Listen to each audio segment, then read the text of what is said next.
Hello dear student, बहुत बहुत स्वागत अपने YouTube channel commerce with Sanjeev sir में। और अब हम लेखांकन समीकरण का अगला क्वेश्चन लेकर के आए हैं। क्वेश्चन नंबर 14 बहुत इंपॉर्टेंट है, मोस्ट इंपॉर्टेंट है। क्वेश्चन नंबर 13, 14, 15 और 16 और साथ में 17, ये 5 क्वेश्चन अगर आपने देख लिए तो एग्जाम में कैसा भी लेखांकन समीकरण का न्यूमेरिकल आ जाए आप सॉल्व कर दोगे। ओके, इससे पहले के जो न्यूमेरिकल्स थे वो सीखने का पर्पज से थे। मैंने सब न्यूमेरिकलों को पढ़ाया है, कोई भी छोड़ा नहीं है, क्रम से आप देख लीजिएगा। और लेकिन क्वेश्चन नंबर 13, 14, 15, 16, 17 ये वेरी वेरी मोस्ट इंपॉर्टेंट है। जब भी एग्जाम में आता है तो इन्हीं में से एक क्वेश्चन आपके आ जाता है। तो आइए शुरू करते हैं। और लिखा हुआ है क्वेश्चन नंबर 14 में, लिखा हुआ निम्नलिखित विवरणों से लेखांकन समीकरण तैयार कीजिए। देखिए कुछ विवरण दिए हुए हैं और उनके बेस पे हमें लेखांकन समीकरण तैयार करना है। और इसमें कौन कौन से हैं, देखो व्यापार आरंभ किया, उधार माल खरीदा, नगद फर्नीचर खरीदा, निजी प्रयोग के लिए माल निकाला, नगद माल बेचा, उधार माल बेचा, लेनदारों को भुगतान दिया और छूट प्राप्त की, फर्नीचर पर हिरास लगाया। इस तरह की इतनी एंट्रियां हैं। तो जो कुछ भी है हमने सब पहले से ही यहां पर लिख लिया कि क्या रोकड़ आएगा, स्टॉक आएगी, देनदार आएंगे, फर्नीचर, लेनदार और पूंजी, इतने आइटम इस पूरे न्यूमेरिकल में है। तो टाइम बर्बाद ना हो तो उसके लिए हम ये पहले से ही छांट के यहां पर लिख लेते हैं। और यही आपको भी करना होगा एग्जाम में, और आप समझ जाओगे जब क्वेश्चन हम सॉल्व करना सिखा रहे हैं, यहीं से आप समझते हुए चले जाओगे कि क्या क्या आइटम इसमें आएंगे। और देखिए स्टार्टिंग में ही लिखा हुआ है व्यापार आरंभ किया, क्वेश्चन नंबर 14 है। तो व्यापार आरंभ किया, भाई जब व्यापार आरंभ करेंगे तो वो किया है 4 लाख से। तो देखिए आपको मैं बताऊं कि किस तरह से आप लिखोगे व्यापार आरंभ किया है, ये पहली ट्रांजैक्शन है। ओके, व्यापार आरंभ किया तो भाई 4 लाख रोकड़ से व्यापार आरंभ किया, स्टॉक नहीं आया 0, देनदार नहीं आया 0, फर्नीचर भी 0 के बराबर में लेनदार भी नहीं है 0। भाई 4 लाख से व्यापार आरंभ किया तो हमारी जो कैपिटल है वो कितनी बन जाएगी, 4 लाख बन जाएगी। ओके, पहली लाइन यहीं पर खत्म होती है। अब इसी लाइन में दूसरी जो बात है वो कौन सी है, क्या करना है हमारे लिए। सेकंड में कह रहा है कि उधार माल खरीदा कितने लाख का, 2 लाख का। भाई जब उधार माल खरीदेंगे तो देखो क्या रोकड़ में फर्क पड़ेगा, नहीं पड़ेगा। स्टॉक हमारा 2 लाख से बढ़ जाएगा क्योंकि हमने उधार माल खरीदा है। ओके, प्लस कर देंगे यहां पर। देनदार अभी नहीं आए तो 0 लिख दीजिएगा, फर्नीचर नहीं आया तो 0 लिख दीजिएगा। बराबर में जब हम उधार माल 2 लाख का खरीद रहे हैं तो हमारे लेनदार पैदा हो जाएंगे। ओके, यानी यहां पर अब लेनदार आ गए हमारे कितने, 2 लाख के।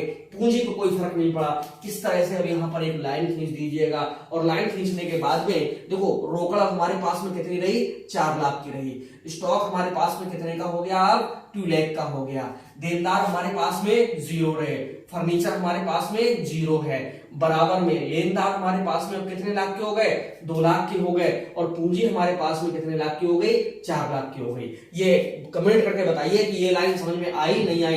इसके आगे न्यू इक्वेशन लिख दिया करो, न्यू इक्यू इक्वेशन। ओके, इससे हमें ये पता चलता है कि अब हमारी ये लाइन बन करके तैयार हो गई। अब हम देखेंगे तीसरी वाली जो इंफॉर्मेशन है उसमें क्या कह रहा है। तीसरी इंफॉर्मेशन में कह रहा है कि नकद फर्नीचर खरीदा है कितने का, 1,70,000 रुपए का। ठीक है, देखिए भाई नगद फर्नीचर खरीदा है तो यहां से माइनस हो जाएगा 1,70,000। क्यों माइनस होगा, यहां से नकद खरीदा है, जब नकद खरीदेंगे तो यहां से पेमेंट निकल जाएगा।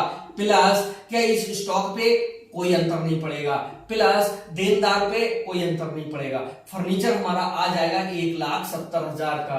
बराबर में इस 2 लाख पे कोई फर्क नहीं पड़ेगा, इस 4 लाख पे भी कोई फर्क नहीं पड़ेगा। जहां फर्क ना पड़े वहां 0 लिख दीजिएगा। अब यहां पर एक लाइन यहां इस तरह से खींच दीजिए। देखो अब 4 लाख में से 1,70,000 निकल गया तो हमारे पास में बचेगा ये 2 लाख कितना, 30,000 कैश बचेगा। प्लस स्टॉक पूरा 2 लाख का हमारे पास में कितना बचेगा, 2 लाख का बचेगा। ये देनदार 0 चल रहे हैं, 0 ही रहेंगे। फर्नीचर हमारे पास में अब 1,70,000 का आ जाएगा। बराबर में 2 लाख हमारे ये हो गए किसके, लेनदार के, ऐसे ही बने रहेंगे। और 4 लाख रुपए की हमारी कैपिटल। 4 और 2 कितने होते हैं, 6। और यहां पर 1 और 2 3 और 2 5 30 और 70, ये भी हो गया कितना, 1 लाख, यानी 5 और 1 6 लाख। यानी इधर का टोटल इधर के बिल्कुल बराबर चलना चाहिए। यही होता है लेखांकन समीकरण। उम्मीद है अब समझ में आने लगा होगा।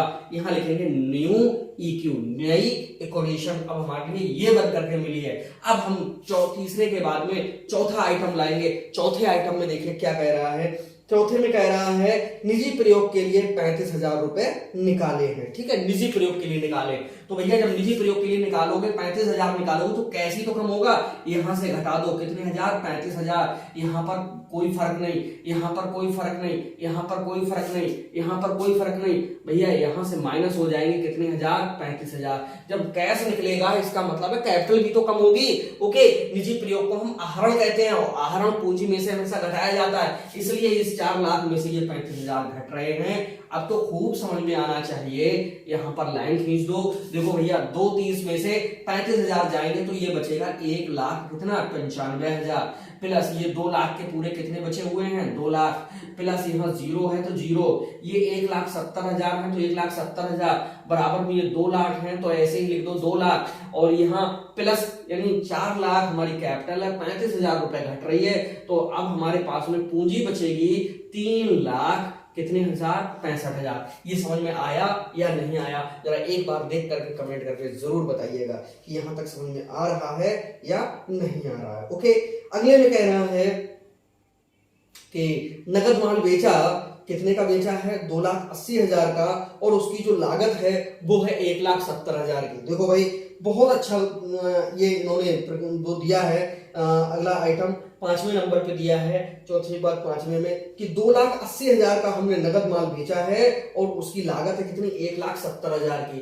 ठीक है, तो ये तो हमारी न्यू इक्वेशन आई निकल करके। ठीक है, 5वें आइटम में कह रहा है कि माल बेचा हमने 2,80,000 का, तो हमारा कैश कितने से बढ़ेगा भाई, 2,80,000 से। ठीक है, स्टॉक ये माइनस होगा कितने से, 1,70,000 रुपए से। ओके, अब 1,70,000 का माल हमने 280 में बेचा है तो भाई कितना फायदा हुआ हमें, 1,10,000 फायदा हुआ।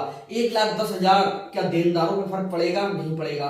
फर्नीचर पे फर्क नहीं पड़ेगा, बराबर में इन पे भी फर्क नहीं पड़ेगा। भाई ये बढ़ जाएगी कितने से, 1,10,000 से। क्यों बढ़ेगी 1,10,000 से, बताओ भाई।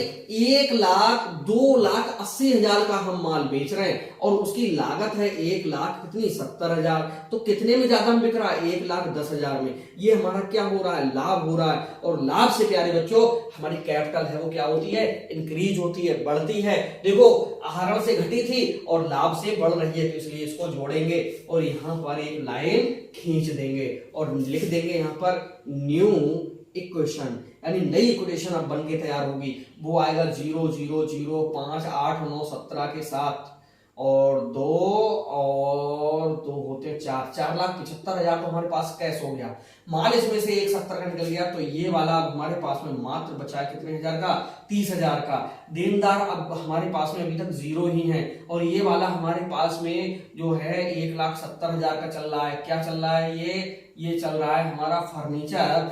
बराबर में ये जो 2 लाख है वो इसी तरह से 2 लाख बने रहेंगे हमारे पास में, क्योंकि ये लेनदार है। और कह रहा 3,65 में 1,10 जोड़ दो तो ये हो जाएगा 4 लाख कितने हजार, 75,000। तो इधर का टोटल और इधर का टोटल बिल्कुल बराबर चल रहा है और आप करके देख सकते हो। ओके, क्योंकि 4 और 1 5 और 70 और 30 6,75,000 और 4 और 2 6,75,000। दोनों ओवर का जो टोटल है वो कैसा चल रहा है, बराबर चल रहा है। अब हम देखेंगे 6ठे नंबर पे हमसे क्या कराया जा रहा है। 6 नंबर पे लिखा हुआ है दोस्तों कि इसमें उधार माल बेचा है और 25,000 का बेचा है, जबकि माल की जो लागत है वो कितनी है, 15,000 है। ठीक है, तो भाई 15,000 का इसने माल और बेच दिया और बेचा कितने में, इसने उधार बेचा है कितने में, 25,000 में। ठीक है, अब यहां पर देखो इसने 15,000 का लागत का माल, तो इसका मतलब है माल में से यहां घटा देंगे कितने हजार, 15,000। जो देनदार हैं वो हमारे बढ़ रहे हैं कितने हजार के, 25,000 के। ठीक है, और यहां पर कोई फर्क नहीं पड़ रहा है, ना नगद लेन देन हुआ है ना कुछ हुआ है। प्लस 1,70 में कोई फर्क नहीं पड़ रहा है, बराबर। 2 लाख में कोई फर्क नहीं पड़ रहा है, बराबर। भाई 15,000 का माल 25,000 में बेचा है, इसका मतलब फायदा हो गया है कितने हजार का, 10,000 का। तो जितने से फायदा होगा वो हमारी पूंजी उतने से बढ़ जाएगी। एक लाइन फिर से यहां पर खींच दीजिए। जब खींचेंगे तो जो हमारी ये जो प्राप्त होगी वो न्यू इक्वेशन अब हमें प्राप्त हो जाएगी। यानी हमारे पास में कैश बना रहा 4,75,000, 30 में 15 का माल निकल गया, तो अब हमारे पास में माल रह गया 15,000 का। देनदार हमारे पास में आ गए कितने, 25,000 के। ये फर्नीचर हमारे पास में रहा 1,70,000 का। ऐसा ही जिसमें परिवर्तन नहीं हो ऐसे उतारते हुए चले जाएंगे। ये जो लेनदार हैं पूरे 2 लाख के हैं हमारे पास, और ये हो गया 4 लाख कितने हजार, 85,000। ये देख करके बताओ कि आपके समझ में आया या नहीं आया। नहीं आया हो तो रिपीट करके फिर से देख लीजिएगा। हर एक क्वेश्चन को मैं बताता चल रहा हूं, समझाता चल रहा हूं, और आपके लिए पूरा बताता हुआ मैं क्वेश्चन को सॉल्व करा रहा हूं। ठीक है, तो इसके बाद में कह रहा है, यहां तक अब हम पहुंच चुके हैं। अब 7वें नंबर पे वो कह रहा है कि लेनदारों को भुगतान दिया, कितना दिया भाई, 1,85,000, और डिस्काउंट रिसीव्ड फ्रॉम हिम, उनसे डिस्काउंट हमने प्राप्त की 15,000 की। यानी लेनदारों को हमने पूरा भुगतान कर दिया। भाई पूरा भुगतान करेंगे तो इसका मतलब है यहां से माइनस करेंगे अब कितने का, 2 लाख का। यानी हम लेनदारों को पेमेंट कर रहे हैं, और लेनदारों को पेमेंट हम कितना दे रहे हैं, पूरा 2 लाख रुपए हम दे रहे हैं, लेकिन 15,000 हम छूट ले रहे हैं। जब भाई 15,000 जब हम छूट लेंगे तो इसका मतलब है कि हमें रुपए देने होंगे मात्र 1,00,000 कितने, 85,000।